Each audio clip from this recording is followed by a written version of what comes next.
Kembali lagi di Talkshow Prodi Paramedik Veteriner. Pada kesempatan kali ini, kita akan talkshow dengan tema Get to Know Program Studi Paramedik Veteriner dengan narasumber yang pertama yakni Dr. M. Gandul Ati Yuliani di RHMK selaku Koordinator Program Studi dan Dr. Miayu Soneta Sofyan di RHMK selaku Dosen Paramedik Veteriner.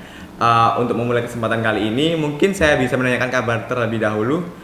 Dokter, bagaimana kabarnya? Alhamdulillah baik. Alhamdulillah. Gimana Mas Anas? Alhamdulillah baik juga. Sebelumnya saya juga berterima kasih kepada teman-teman atas kesempatannya untuk melaksanakan talkshow prodi pada hari ini. Ngomong-ngomong soal paramedik veteriner nih Dok, kan di luar sana nih banyak yang belum tahu apa sih program studi paramedik veteriner, dan mungkin orang-orang di luar sana juga udah ada yang paham sebagian apa paramedik veteriner itu. Mungkin dari Dr. Gandul bisa menjelaskan apa paramedik veteriner itu? Iya, baik. Terima kasih Mas Anas. Ya, kalau dibandingkan dengan dokter hewan sendiri atau veterinarian, dan bila dibandingkan dengan perawat sendiri, profesi paramedik veteriner ini memang kurang familiar di masyarakat kita ya. Itu juga karena masyarakat sendiri kurang begitu care terhadap hewan juga ya. Tapi saat ini dengan berkembangnya ilmu kedokteran hewan, juga banyaknya masyarakat yang mulai cinta pada hewan, banyak hobi-hobi, suka akan kucing, anjing. Juga sekarang masyarakat membutuhkan banyak asupan protein baik dari hewani ya, terutama dari susu, daging maupun telur ya. Dan ini juga melibatkan profesi dari paramedik veteriner ya. Ini perlahan-lahan masyarakat mulai paham akan profesi paramedik veteriner. Jadi masyarakat memang belum begitu familiar, tapi sekarang mulai paham dengan kebutuhan profesi ini. Gitu, Mas Anas. Kalau dari Dok Mi sendiri, menurut Dok Mi, paramedik veteriner itu seperti apa sih Dok? Kalau yang tadi juga sudah disampaikan sama Ibu KPS kita ya, Dr. Gandul, bahwa yang namanya paramedik veteriner itu seperti apa, itu sebetulnya memang mitra. Jadi justru as a paramedic veteriner itu garda utamanya dokter hewan ketika memang mensupport pekerjaannya dokter hewan, bahwa harus ada yang meriksa ini dulu, meriksa A, B, C, tidak hanya misalnya hewan, tetapi apakah itu nanti ketika berkecimpung di laboratorium, validasinya nanti baru tetap dokter hewan. Tapi biasanya memang semua pekerjaan yang berhubungan untuk hasil akhir atau konfirmasi itu pasti akan dilakukan oleh yang namanya paramedik veteriner. Kalau di luar negeri pun sebetulnya ini yang kadang menjadikan kita penyemangat ya, bahwa banyak sekarang eranya masyarakat itu juga sudah paham. Ada dulu mungkin namanya mantri hewan, tapi istilah mantri hewan itu memang akan berbeda dengan memang yang belajar dari perkuliahan ya, tentang memang kesehatan hewan sendiri itu. Dan kita kebetulan memang punya programnya, basicnya ada di sini. Dan tadi sudah disampaikan Ibu KPS kita bahwa sudah mulai paham, karena banyak beberapa SMK ya, terutama kemarin yang sudah pernah kita sounding, malah pengen juga masuk ke kita. Ini yang membedakan prodi kita dengan prodi yang sejenis. Di Surabaya ini aja sendiri juga ada, tetapi mengkhususkan mungkin pada orang yang pengen menaikkan, mengupgrade dari yang sudah bekerja menjadi sekolah. Kalau kita kan memang dari fresh ya, dari generasi-generasi muda memang yang ingin passionnya ada di, terutama di keperawatan hewan nih, di paramedik veteriner. Baik, terima kasih Dok. Lalu apa sih Dok gelar yang telah diperoleh selama kita studi di paramedik veteriner? Iya, baik, saya dulu ya Dok. Ya, monggo. Untuk masa studi di D3 paramedik veteriner ini 6 semester atau 3 tahun. dan setelah menempuh masa studi selama 3 tahun, nanti mahasiswa paramedik veteriner akan menempuh ujian tugas akhir, dan setelah menyelesaikan semua rangkaian studi, maka seorang mahasiswa D3 paramedik veteriner berhak menyandang gelar ahli madya veteriner atau AMD Vet. Baik, mungkin setelah lulus pastinya kan mereka kan bingung nih dok tentang prospek kerjanya kayak gimana, lalu mereka harus terjun kemana. Apa sih dok prospek kerja yang bisa dimasuki oleh lulusan paramedik veteriner sendiri?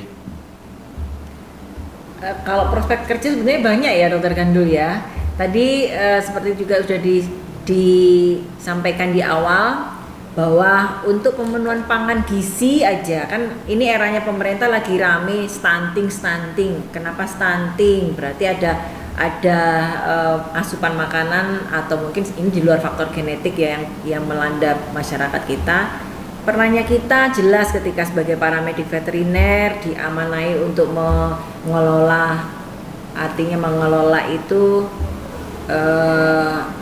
bukan sebagai manajer ya kalau D3 itu, sebagai apa ya dok ya? Supervisor. Sebagai supervisor, baru kira-kira ini harus apa tata laksana misalnya produksi telurnya yang bagus, berarti kesehatan ayamnya harus bagaimana. Nanti kalau ini di bidang unggas, belum nanti ada yang daging itu ya mulai sapi, kambing, ada mungkin kaitannya yang tidak untuk konsumsi yang muslim, misalnya beternak di babi gitu juga ada, karena memang yang berhubungan dengan protein hewani itu tanggung jawab kita juga sebagai paramedik veteriner. Itu kalau yang bekerja untuk pemenuhan gizi ya. Belum nanti yang bertanggung jawab pada karantina. Nah, di karantina itu juga keluar masuknya hewan.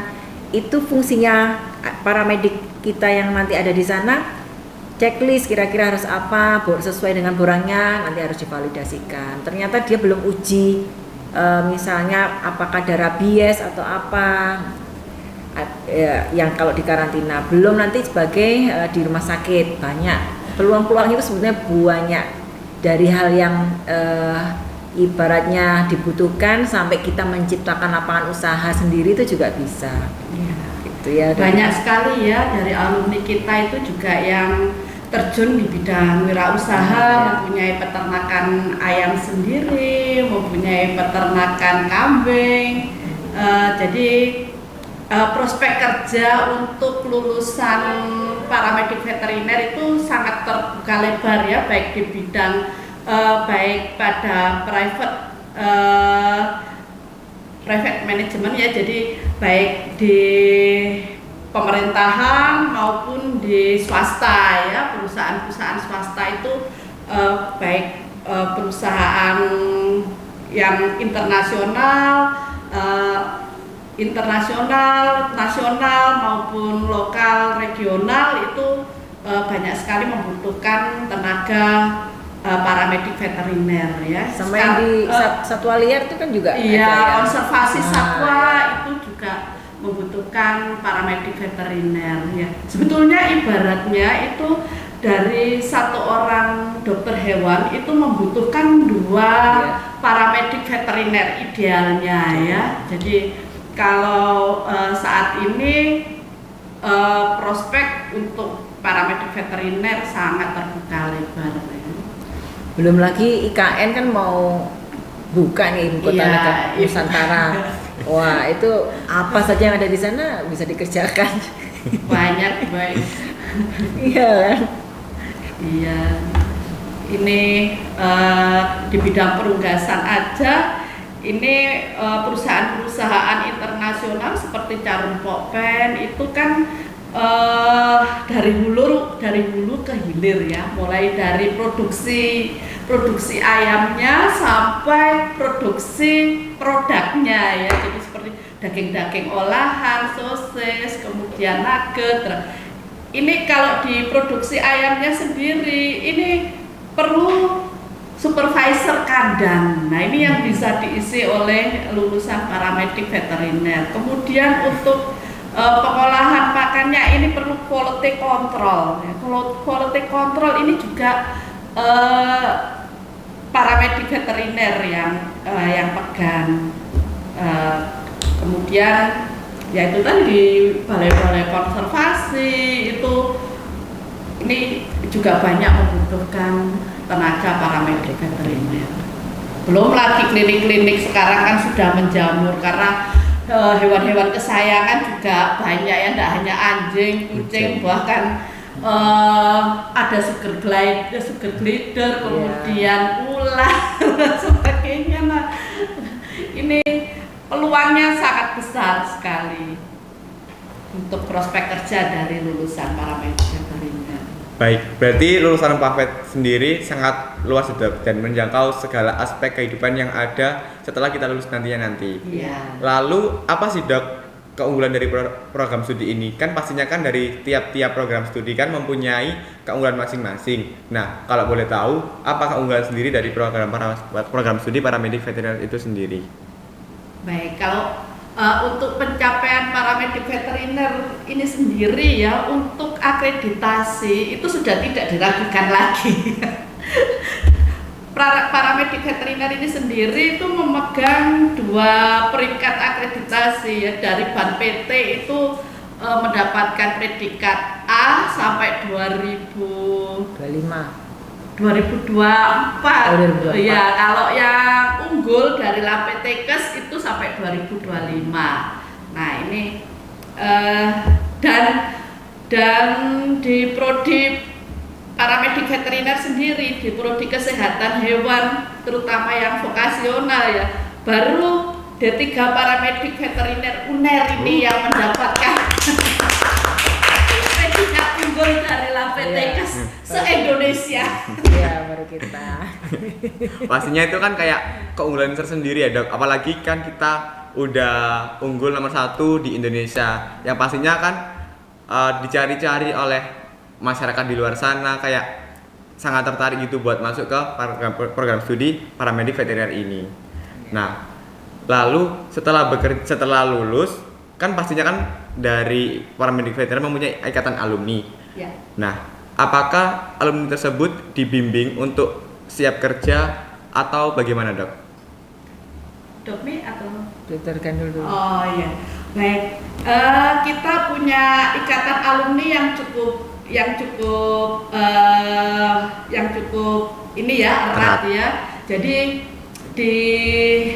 dan kita membuat WA group untuk alumni kita ya, baik yang fresh graduate maupun yang sudah lama lulus, dan di dalam grup itu sering share untuk loker ya, terutama lowongan pekerjaan ini banyak sekali.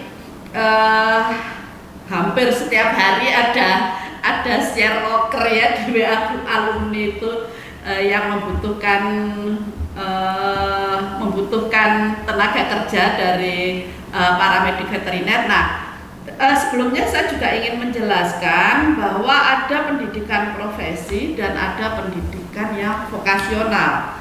Nah, di paramedik veteriner ini adalah pendidikan vokasional, di mana selama masa studinya akan lebih banyak praktek atau praktikum dibanding dengan teori. Nah, sehingga untuk lulusan paramedik veteriner yang notabene adalah vokasional, mereka lebih siap kerja karena lebih banyak praktek aplikatif. Jadi kemudian di semester 5 ya, di semester 5 itu mereka sudah tidak lagi belajar di program studi, tapi mereka PKL di tempat-tempat mitra ya, baik itu yang di hewan besar, di perunggasan, kemudian karantina, dinas peternakan, di koperasi. Nah, sehingga mereka lebih tahu dunia kerja. Mereka begitu lulus siap ditempatkan di mana saja ya. Nah, berbeda dengan pendidikan profesi ya. Kalau pendidikan profesi atau akademik itu lebih banyak teorinya. Teori ini 80% dan 20% praktek. Sehingga untuk profesi harus menambah masa studi. Harus menambah masa studi supaya bisa aplikasi di lapangan. Mungkin itu ya yang membedakan antara pendidikan vokasional dan pendidikan profesi. Oke Dok, mungkin kan udah dijelaskan juga sama Dok Gandul mengenai kayak prospek kerjanya sama ikatan alumni kayak gimana. Kan pastinya kan mereka kan juga punya gambaran buat kedepannya gimana. Lalu apa aja sih Dok ikatan industri atau ikatan dinas yang udah menjalin kerjasama dengan program studi paramedik veteriner itu sendiri? Kalau boleh tahu ada apa aja dan mungkin boleh dijelaskan? Yang Dokter Gandul dapat dari mana? Kak Udetani Wilis itu ya? Yang kita yang diunggas dengan Intertama Trikencana Bersinar itu kita sudah ada perjanjian kerjasama dan dari perusahaan tersebut memberikan ikatan dinas kepada mahasiswa terpilih ya untuk dibiayai studinya dan setelah lulus akan direkrut sebagai pegawai di perusahaan tersebut. Di samping itu kita banyak untuk perjanjian kerjasama ya Dok ya, dengan rumah sakit hewan sendiri, kemudian di beberapa klinik juga ya Dok ya, kemudian dengan peternakan juga ada yang kambing burja. Iya. Itu juga pasti minta dari alumni kita untuk bekerja di sana. Di perusahaan kambing, di peternakan kambing, kemudian dengan KUD ya, KUD Koperasi Agroniaga Jabung itu malah bukan alumni, masih mahasiswa PKL itu kemarin saat terjadinya wabah PMK itu mereka banyak sekali membutuhkan tenaga-tenaga baik untuk vaksinator maupun untuk pencatat maupun untuk memberikan edukasi kepada masyarakat di wilayah kerja Kang Jabung itu adik-adik kita PKL ini malah diminta hampir kontinu selama berapa bulan itu untuk membantu program vaksinasi di sana. Jadi banyak sekali kerjasama yang bisa dimanfaatkan oleh adik-adik mahasiswa baik dalam menempuh studi maupun nantinya lanjut ke dunia kerja. Baik nih Dok, melihat potensi kerjasama industri yang cukup erat dan cukup besar juga peluangnya bagi sebagian besar mahasiswa paramedik veteriner sendiri. Kalau boleh tahu nih, lulusan paramedik veteriner sendiri itu sudah tersebar ke mana saja ya Dok? Nah ini tracer study. Iya kebetulan saya diamanai nih sama Ibu KPS untuk handle tracer study. Jadi begitu ini sangat relate, sangat terintegrasi. Mulai dari mahasiswa ya diopeni, mulai dari sampai lulus sebagai alumni ikatannya juga ada, sampai katakanlah dilihat di tracing itu mereka rata-rata ya selama ini masih tersebar di Jawa Timur, tapi ada beberapa yang sudah ada di Jakarta, kemudian ada yang di luar pulau kayak yang kemarin penangkaran hewan konservasi itu juga ada.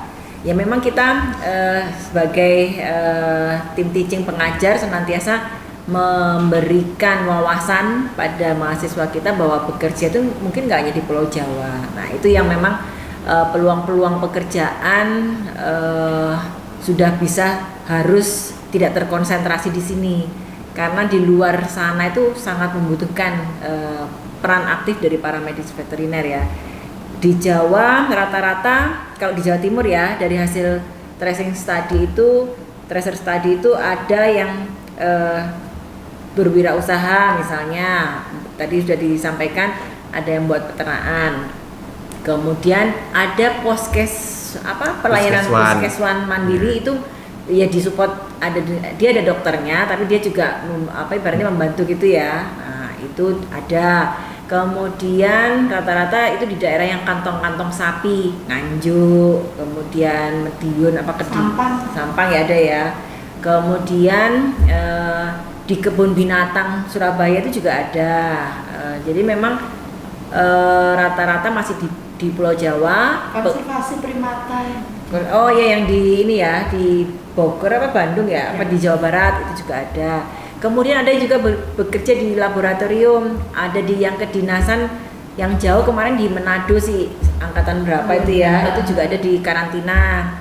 Kalau sudah ada di karantina, ada di mana memang passionnya dia akan berbeda dengan yang mungkin kalau yang bekerja di klinik banyak sekali memang rata-rata karena passion mereka ternyata juga suka hewan, kemudian cara mengobati, handling resistnya mereka pinter, mereka banyak ditarik untuk membantu di klinik atau di praktek dokter. Mulai di rumah sakit hewan kita di UNER pun juga banyak memberdayakan dari alumni kita, dan rata-rata etos kerjanya kalau alumni kita itu tangguh, kuat ya, nggak gampang artinya terus menyerah, capek dikit gitu. Karena memang di ini sudah di ini kan kalian juga pasti melihat bahwa begitu dosen-dosen kalian itu juga benar-benar mencoba, ayo kamu bisa, kamu kuat, nggak boleh gampang ibaratnya putus asa, bosen kan gitu.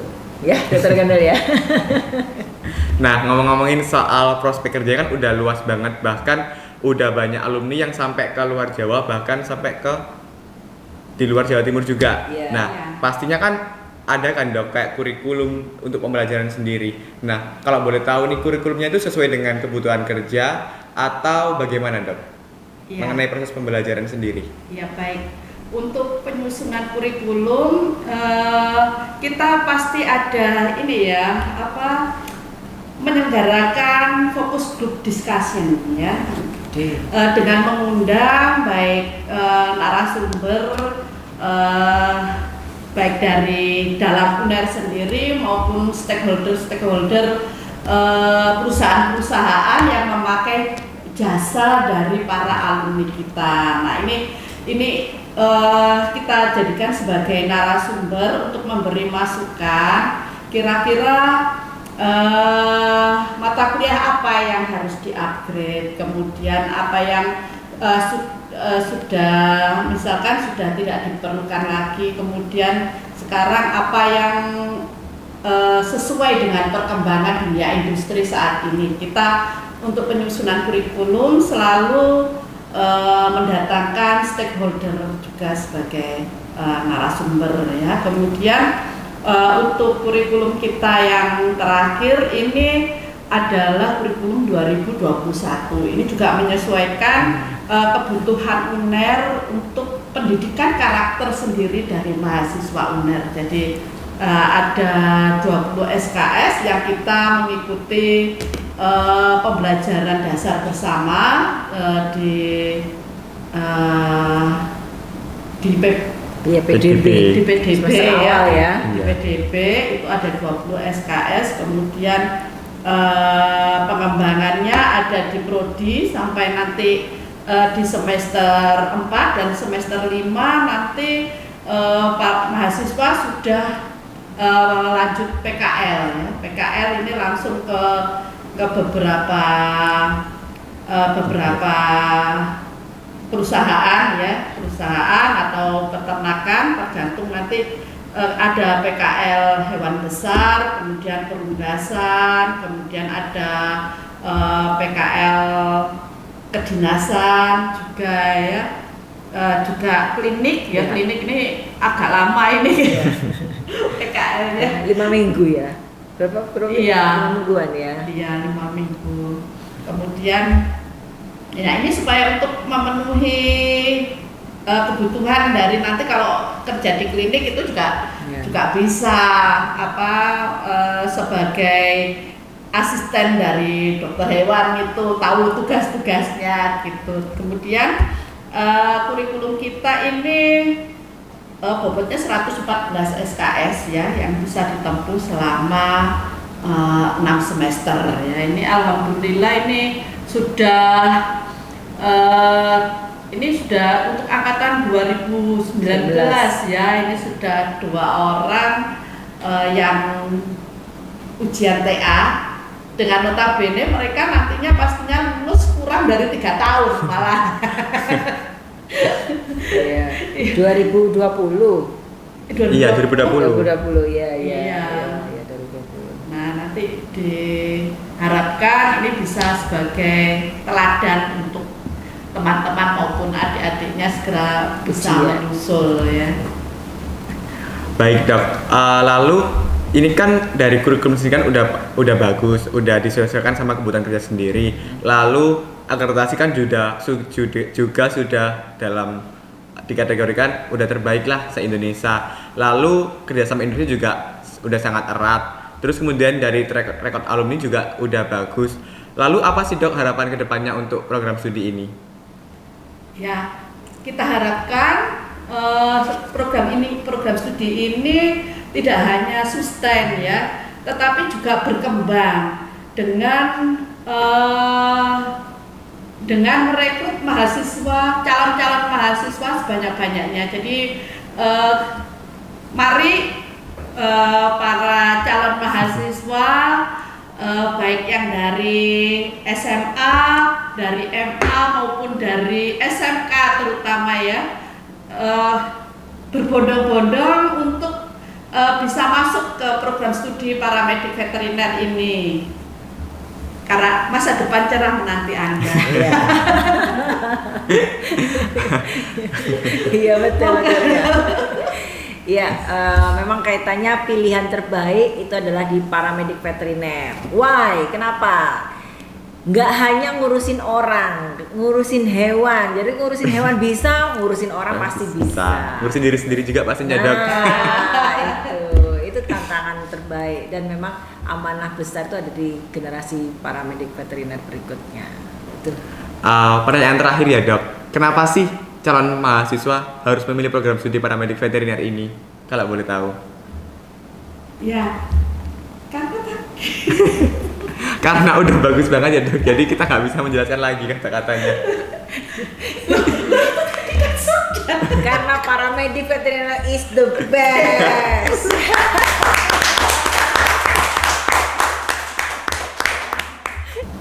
Wah, menarik sekali ya dok untuk podcast kita hari ini membahas tentang apa itu program studi paramedik veteriner. Nah, untuk kedepannya mungkin kalau boleh dikasih kesempatan mungkin kita bisa podcast lagi. Dan sekian kami ucapkan terima kasih untuk yang telah mensupport podcast pada hari ini dan sampai jumpa di podcast selanjutnya. The best.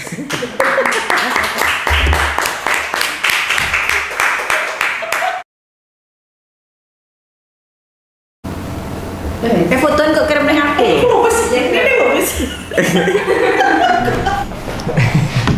Terima kasih ya sisirnya. Ada kutunya.